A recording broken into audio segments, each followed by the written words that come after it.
All right, everybody. So some of y'all who've been following me around lately, different channels, may know that I've been particularly interested in brushing up on some of the occulted knowledge of this realm. What do you mean, Z? What do you mean, Z? What I mean is there's knowledge, but then there's like the knowledge. So many of us spent a lot of money, took out loans. Maybe you had rich mommy and daddy, who knows? And you got to go to college, and you went to college and you learned a bunch of stuff. You took a bunch of courses, you spent a bunch of money on textbooks, and you were so-called educated. But what your buddy Z is here to tell you is that the education that you very likely received was probably a dumbed down version of the true information that is known by more than a few, at least in this realm.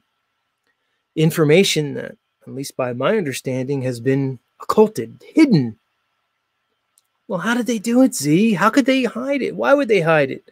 Well, I don't really know how. I don't really know why, but it seems like they formed these things called mystery schools, secret societies. Call it what you want. You can call it the Masons, the Rosicrucians, the Club of Rome, the Knights of Malta. We can keep going. Do I want to keep going? I don't know. The Committee of 300, the Council of 13, the Jesuits, on and on and on. The Theosophical Society. Too many to mention. When your buddy Z spent a lot of time, probably too much time in the short life that we have. So I already did the work for you. I'm just going to kind of part down for everybody. Turns out, one of the fundamental schools of knowledge that runs throughout all these mystery schools comes down to the knowledge of Hermeticism. When we talk about a little thing called Hermeticism, you might say, what does that mean? Well, anybody who studied Greek religion and Greek theology, you might remember there was a god called Hermes. That's right, Hermes. Hermes was the knowledge bringer. Hermes was the scribe of the gods. The archetype of Hermes was not only known to Greece, but was also known in the Egyptian culture, where he was known by the name Thoth or Toth. Some say Thoth. There's legends that this Thoth was also referred to as Thoth the Atlantean. Many of the mystery schools teach that Thoth the Atlantean was the keeper of lost knowledge. Some say antediluvian or pre-flood knowledge. That's right. Your buddy Z is going to take all that stuff that probably is going to take you a lifetime to learn. If you had a lifetime and you were so inclined, I'm going to par that down. I'm going to give you the Cliff Noted versions, because when you boil it down, the philosophy that was passed from Atlantis through the land of Chem, which later was known as Egypt. Think about it, guys. Chemistry, alchemical. The knowledge of this world has been known. There's fundamental principles and fundamental truths that run throughout the metaphysics of this world that were known since time immemorial throughout antiquity. It was kept by the elites, hidden from you. The first principle of Hermeticism. Remember, guys, this is what is the crux of all these mystery schools. This is what they're keeping from you. You ready? Let's go. Number one, first principle. There's 7. The principle of mentalism. The all is mind. The universe is mental. Ooh. Well, we say this shit all the time, right? Oh, well, be positive. And if you have a positive attitude, you can create this reality. And I think a lot of people say it as, they'll say it as maybe an affirmation or some type of rote pandering that you'll say to a friend. But here's the first principle of Hermeticism. One of the keys to this physical world is that this world is not physical as such. This world appears to be a manifestation of our consciousness, of our mind. Call it the mind of God, call it our mind, call it our higher selves. I said this the other night on somebody's channel. We like to think that we have a soul within a body, but I want to flip it on you. Try to think of it as you have a body within a soul. This world that we experience as physical is very likely a lower vibration along a wide spectrum of energy. Call it energy mind, call it consciousness, call it whatever you want. The world that you perceive appears to be a particular vibration, likely low, along the whole consciousness spectrum. This isn't Z telling you. This is the knowledge of the ages. This is the shit that they thought that was so precious and so valuable that they preserved it. They passed it down through great cataclysms, likely multiple resets.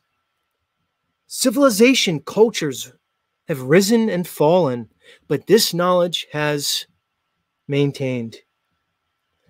All is mind. The universe is mental. You can literally create your world in a real way. This is not pandering. This is not cope. This is what they've been hiding from you. Why would they hide it from us, Z? Why would they hide it from us? I don't know. Some people say knowledge is power. If you were given the keys and the ultimate knowledge in this realm, imagine what you could do with it. It seems like they're doing something with it. Let's continue. The second Hermetic principle, the principle of correspondence. As above, so below, as below, so above. This principle embodies the truth that there is always a correspondence between the laws and phenomena of the various planes of being in life. We've heard this one before. What does that mean? All right.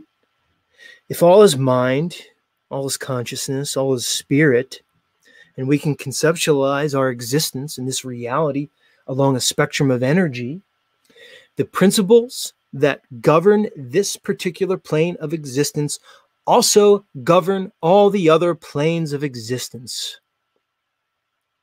There seems to be 7, there might be more. The rules here are the same rules in the lower dimensions and the same rules in the higher dimensions. As above, so below. We've heard it, but it's real. Let's get into the third principle of Hermetics, the principle of vibration. Nothing rests, everything moves, everything vibrates. I'll say it again. Nothing rests, everything moves, everything vibrates. What do you mean, Z? What do you mean, Z? Well, what did they teach us? They taught us a world of particles, of atoms. I remember when I took my first chemistry class in high school. First thing they did was bring out the periodic table, and they taught us about the elements. And they said that an element is basically a category of a type of atom. They gave us 92 natural elements, plus another, I don't know how many they supposedly created after 1940, but there's 92 natural elements. I think there's a total of 128. That means there's 92 or 128 distinct atoms. They defined this world as atomic. They say there's something in these atoms that make them up, called subatomic particles. Neutrons, protons, and electrons, and even smaller particles that make those up. But here's my point. They present this world to you as particles. They present it physical as such. But what the ancients knew, what they've been hiding from you this whole time, is indeed this. There is no such thing as a physical particle. There's no such thing as a subatomic particle. There's no such thing as a proton or a neutron or an electron. They just made it up. The reality is the world that we experience is vibrations. It's energy. As the principle says, nothing rests, everything moves, everything vibrates. As above, so below. There is nothing at rest. What you call physical is a manifestation of an energy vibration.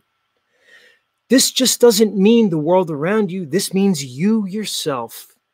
every atom that makes up you, your body, your children, everything around you is vibrating at a particular frequency.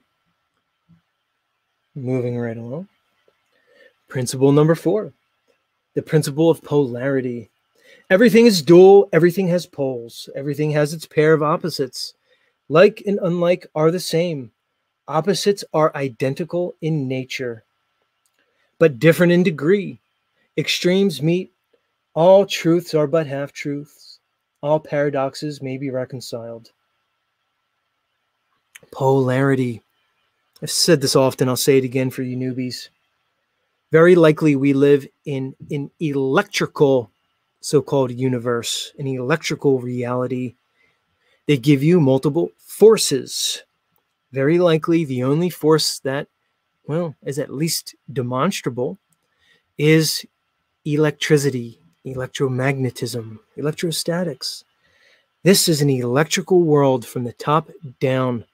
This is an electrical universe, an electrical consciousness. All electricity needs a dipole. You need a positive and a negative. You need black and white. You need good and evil. You need right and wrong. All of it. You could not have this reality without it. Many of us are looking for a utopia, a peace on earth. Well, what I would say is, if that's what you're looking for, you might want to challenge your beliefs and your preconception, because the reality is you cannot have love without hate. You cannot have peace without war. I didn't make up the rules. I just break the rules. And I'm here to tell you, we live in a world of dualism, a world of polarity. Everything runs on a positive and a negative. You cannot have an electrical charge without a positive and a negative. But here's the key, and I'll reiterate what it said here in the middle sentence. Like and unlike are the same. Opposites are identical in nature, but different in degree. What does that mean? It means that love and hate are actually the same thing. It means that good and evil are actually the same thing. They're just different in degree. And this has importance. Let's move on. 5th principle, rhythm. Everything flows out and in. Everything has its tides. All things rise and fall. The pendulums swing manifest in everything. The measure of the swing to the right is the measure of the swing to the left. Rhythm compensates. I want you to think about this one. Let's look to nature. What do the seasons do? There's a rhythm to the seasons. They flow. The sun rises, the sun sets. The moon has its cycles. It waxes and wanes.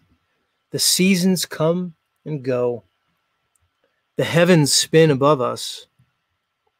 Everything has its rhythm. Everything has its time. There's a pendulum swing to this reality. And as the Hermetist knew, this principle runs through all the different densities of consciousness. Everything has a rhythm. Now, you can fight the rhythm, you can pretend that it doesn't exist, or you can realize that everything flows. You can hold that in your conscious mind, and you can learn ways to become the master of these principles. Because although we are aware of these principles and we are subject to them, the awareness gives us the ability to transcend. Everything flows. Number 6, the principle of cause and effect. Every cause has its effect. Every effect has its cause. Everything happens according to law. Chance is but a name for law not recognized. There are many planes of causation. Nothing escapes the law. This one's simple enough. But how many hold this principle in their conscious mind? Cause and effect. You may not know the cause for a thing, So-called science is going to tell you that they understand so many causes for so many things, so many phenomena that we can observe. Everything does have a cause, even if you don't know it. Here's the question I have. Do you have the courage to face a world where you do not understand the causes? Because if you listen to me and others like me long enough, you're going to understand that many of the things that you hold as fact are indeed beliefs. Once the belief is shattered, do you have the courage to proceed intellectually, cognitively, and emotionally, knowing that you're entering the unknown? Many people don't. Many people drop off.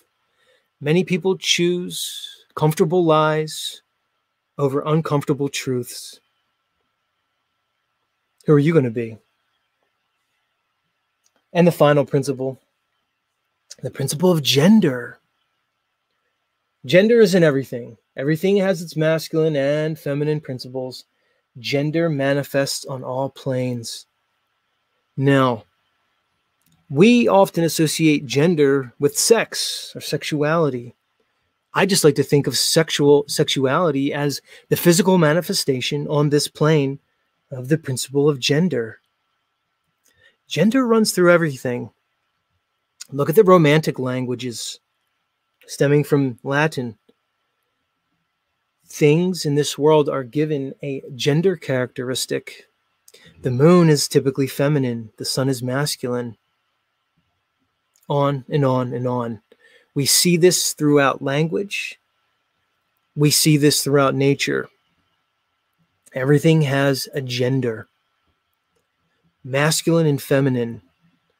If you ask me, when I look around at this goofy world that we live in, I see an engineered, constructed unbalancing of the gender norms. We see men that are being feminized in so many ways and women that are being masculinized. The Hermetists knew that this couldn't work. We need the masculine. We need the feminine. Now, that doesn't mean that men are masculine and women are feminine solely. The reality is each being, each man and woman possesses both masculine and feminine. But it's the balance of these two opposites that create a functional reality. If you have feminized men and masculinized women, well, you typically see the things that we see in this present world, a world that is rife for control. The masculine gives, the masculine creates, the feminine receives, the feminine manifests.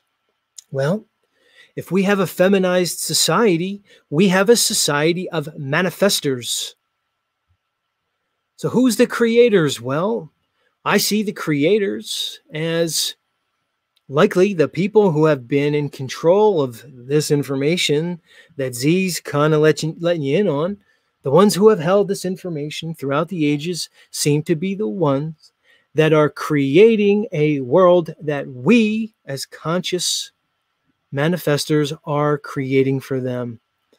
You feminize mankind, you manifest the world that they are creating. Why do they hide this knowledge? You tell me. As I said earlier, knowledge is power. Knowledge may be the most powerful thing that there is. It might be too powerful. Anyway, be careful with it.